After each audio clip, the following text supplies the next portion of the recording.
कौन है sir? George Soros और Rahul Gandhi. Relationship between George Soros old, rich, opinionated person. TV चैनलों से लेकर हमारी पार्लियामेंट तक हर जगह एक ही नाम और एक ही आदमी की चर्चा है। कौन है ये आदमी? ये है 94 year old American billionaire George Soros. कुछ लोग बता रहे हैं कि सोरोस खतरनाक है और भारत ही नहीं बल्कि कई और देशों में पहले से ही रजीम चेंज ऑपरेशंस में इन्वॉल्व रहे हैं। यही नहीं, उन्होंने इस बात को पहले कई बार कबूल किया है कि इस तरह के रजीम चेंज ऑपरेशंस और दूसरे देशों को डिस्टेबलाइज करने में उनका इंटरेस्ट क्या है और क्यों है। उनके ऐसे कबूलनामे के बावजूद कुछ लोग कह रहे हैं कि आखिर इस एक नाम पर सेंटर की रूलिंग पार्टी बीजेपी ने इतना हंगामा क्यों मचा रखा है। पर वो कहते हैं ना कि बिना चिंगारी के आग नहीं लगती।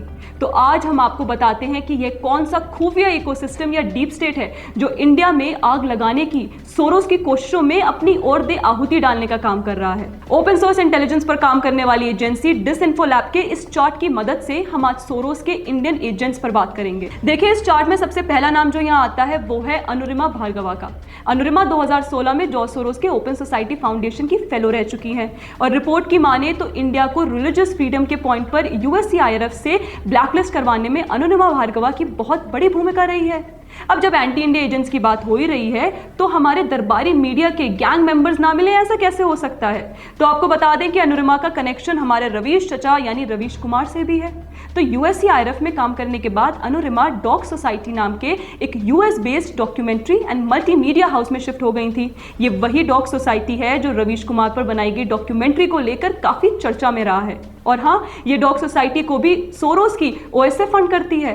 अब अगला प्रोमिनेंट नाम जो सोरोस के इकोसिस्टम में आता है वो है सुनीता विश्वनाथ का। वही सुनीता जिनकी तस्वीर राहुल गांधी के साथ उनके पिछले साल के यूएस विजिट के दौरान दिखी थी। तो आपको बता दें कि Sunita Vishwanath Soros reproductive health fellowship की एसोसिएट डायरेक्टर रह चुकी है। इसके साथ ही उनकी दूसरी organisation women for Afghan women को भी फंडिंग सोरोस के ओएसएफ से आती है। इसके अलावा Sunita Hindus for human rights नाम के एक ऑर्गेनाइजेशन की को फाउंडर भी है जो आए दिन अमेरिका में एंटी हिंदू इवेंट्स को ऑर्गेनाइज करवाता रहता है। इनफैक्ट एचएफएचआर का अकाउंट इंडिया में फिलहाल बैंड है। अब आते हैं हम तीसरे सोरोस एजेंट्स पर जो हैं Thenmozhi Soundararajan. US born and raised ये मशहूर Dalit diva activist Equality Labs की एग्जीक्यूटिव डायरेक्टर है। इस संस्था को भी ओएसएफ फंड करती है। और हाँ, आपको बता दें कि ये वही इक्वालिटी लैब है जो सोशल जस्टिस के नाम पर एंटी हिंदू नैरेटिव चलाता है। इसके बाद हम चलते हैं अपने चौथे सोरोस एजेंट यानी कि सलिल शेट्टी पर, जिनका नाम तो आपने सुना होगा और देखा भी। राहुल गांधी के भारत जोड़ो यात्रा में उनका साथ देने वाले सलिल शेट्टी सोरोस के ओएसएफ के वाइस प्रेसिडेंट हैं। इंडिया में हुए हर एंटी गवर्नमेंट इनिशिएटिव में इनका रोल रहा है, जैसे कि शाहीन बाग के प्रोटेस्ट के वक्त ये दिखे थे। सिंघू बॉर्डर पर भी जो सरकार के खिलाफ प्रोटेस्ट हुए थे उनमें भी इनकी तस्वीरें सामने आई थी। फाइजर एंड मॉडर्ना शॉट्स के लिए भी सलिल ने लॉबी किया।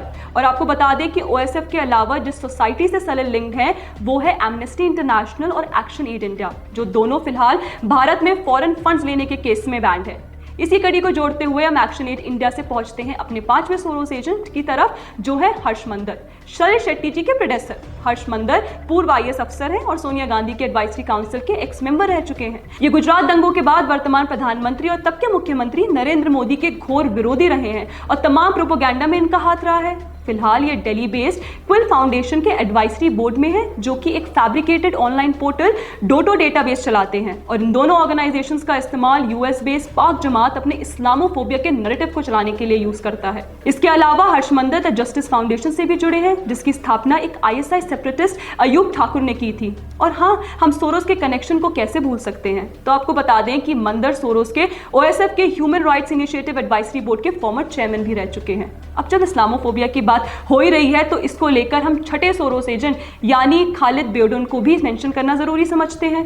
तो 2018 से 19 तक हमने खालिद की तरफ से कोई भी एंटी इंडिया या कश्मीर को लेकर बयान या बातें नहीं सुनी, पर अचानक 2018 में सोरोस इक्वालिटी फेलोशिप मिलने के बाद खालिद ने मानो इंडिया के अगेंस्ट आग ही उगलनी शुरू कर दी। ये है कुछ ट्वीट्स जो कि खालिद ने इंडिया में इस्लामोफोबिया नैरेटिव चलाने के लिए इस्तेमाल किए थे। ये फिलहाल सोरोस की आर्मी के कुछ ही एजेंट्स थे। अगर आप इस सोरोस गैंग के और मेंबर्स का खुलासा चाहते हैं तो हमारे चैनल पर नजर बनाए रखें। हम जल्द ही पार्ट 2 के साथ वापस लौटेंगे।